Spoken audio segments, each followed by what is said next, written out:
J'ai choisi volontairement le syndrome parce que je pense que c'est pas le syndrome de Ian Curtis, mais c'est le syndrome Ian. Et ce syndrome, il n'existe pas, le syndrome Ian, en fait, en tant que tel. Mais je me dis que c'est plutôt le syndrome que moi j'ai reçu, en fait, qui a été inoculé en moi, donc de façon pathologique, puisque maintenant je danse beaucoup.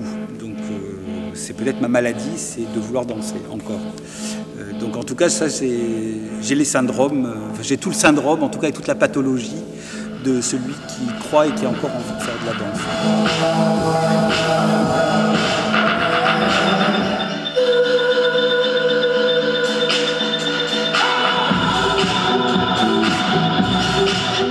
C'est ça qui est intéressant pour moi, aussi dans le rapport peut-être post-punk et disco, c'est que là, il y a un axe extrêmement posé sur les lignes de basse, qu'elles soient dans le disco ou qu'elles soient en effet chez Joy Division, qui va devenir après New Order, ou dans le tout démarrage des Cure.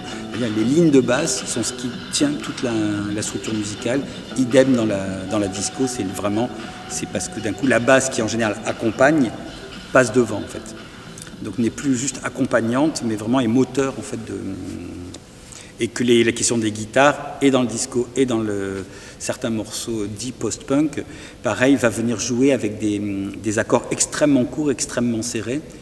Donc c'est ça qui est assez drôle, c'est que déjà dans ces musiques qu'on pourrait penser toutes complètement opposées, finalement, si on les décortique, il y a quand même certains motifs qui pourraient de temps en temps, si on en a envie, moi j'en avais envie, donc il faut bien que je trouve le moyen de le faire, mais on sent que, en tout cas, il y a un parallélisme, je dirais, possible. C'est une question de souvenirs. Toutes ces pièces ont toujours des souvenirs et comment aujourd'hui ces souvenirs sont activés, donc contextualisés aujourd'hui pour moi. Donc il y a beaucoup de références dans les musiques qu'ont fait Cercueil pour cette pièce à la disco, au New Wave, mais qui sont détournées.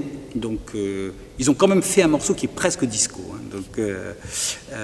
Et la fin qui irait plutôt finalement sur la combinaison de ce qui arrive après dans les années 80, vraiment un tout dernier morceau, qui pourrait presque faire penser en effet à ces groupes New Wave allemands, mais qui pour moi justement est la combinaison du disco et du post-punk, et qui va déclencher finalement après toute la scène électronique. Donc, mais je dirais que je ne suis pas, pareil quand je fais d'après une histoire vraie, je ne viens pas avec des tambours ou de la musique folklorique, je travaille avec deux batteurs qui viennent plutôt de la scène assez heavy du rock. Donc ce qui m'importe, c'est qu'à l'intérieur de ça, on arrive à entendre les deux choses, c'est-à-dire le signe on est allé chercher quelque chose, en effet, dans le contexte d'où ça existe, mais surtout, c'est de le ramener aujourd'hui avec la sonorité actuelle. Donc, j'aurais jamais fait une pièce avec des gens, par exemple, habillés, comme à l'époque disco, avec des patins à roulettes ou des t-shirts avec écrit Punkies, je sais pas,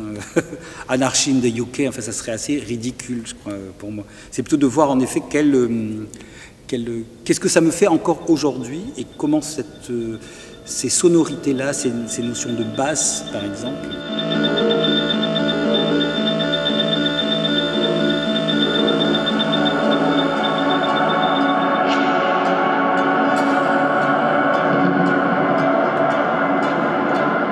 D'abord, toutes mes pièces, les corps ils sont toujours mis face à des objets ou des espaces qui sont géométriques. Donc ça, pour moi, déjà, c'est une donne à peu près qu'on voit dans toutes les pièces.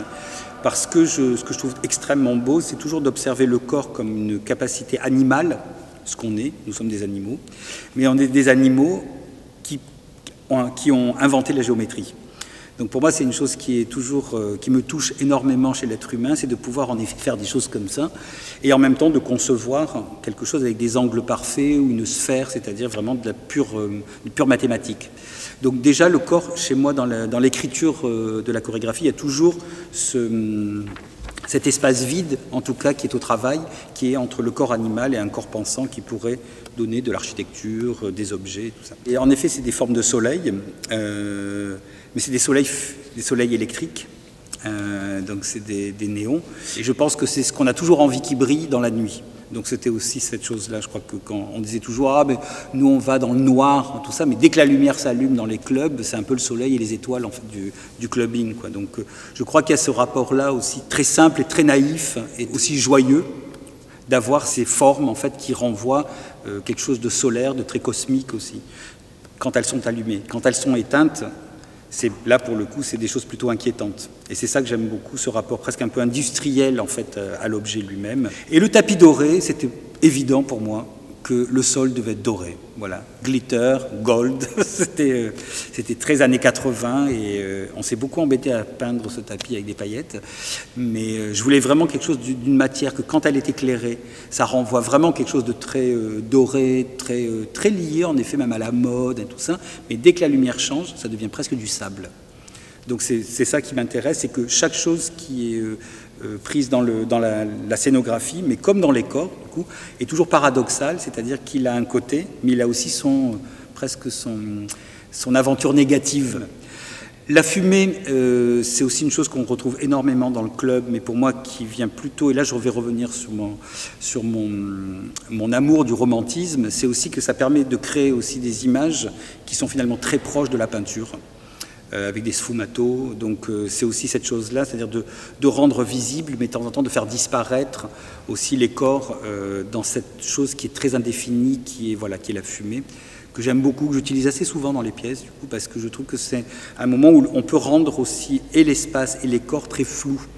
Et je trouve que c'est très complexe de faire du flou au théâtre. On peut le faire avec une caméra parce qu'on règle et d'un coup on peut créer du flou à la peinture, mais en direct c'est quand même assez important, assez complexe plutôt, et pour moi c'est une chose qui est très importante de voir dans le flou, c'est-à-dire pas dans les choses très déterminées, mais dans l'indéterminé des choses, c'est-à-dire quelque chose qui va avoir lieu, ou en tout cas qui a une capacité à changer d'état constamment. Donc une chose n'est pas donnée comme telle, elle est elle-même en cours de se réinventer, de changer de forme. Voilà.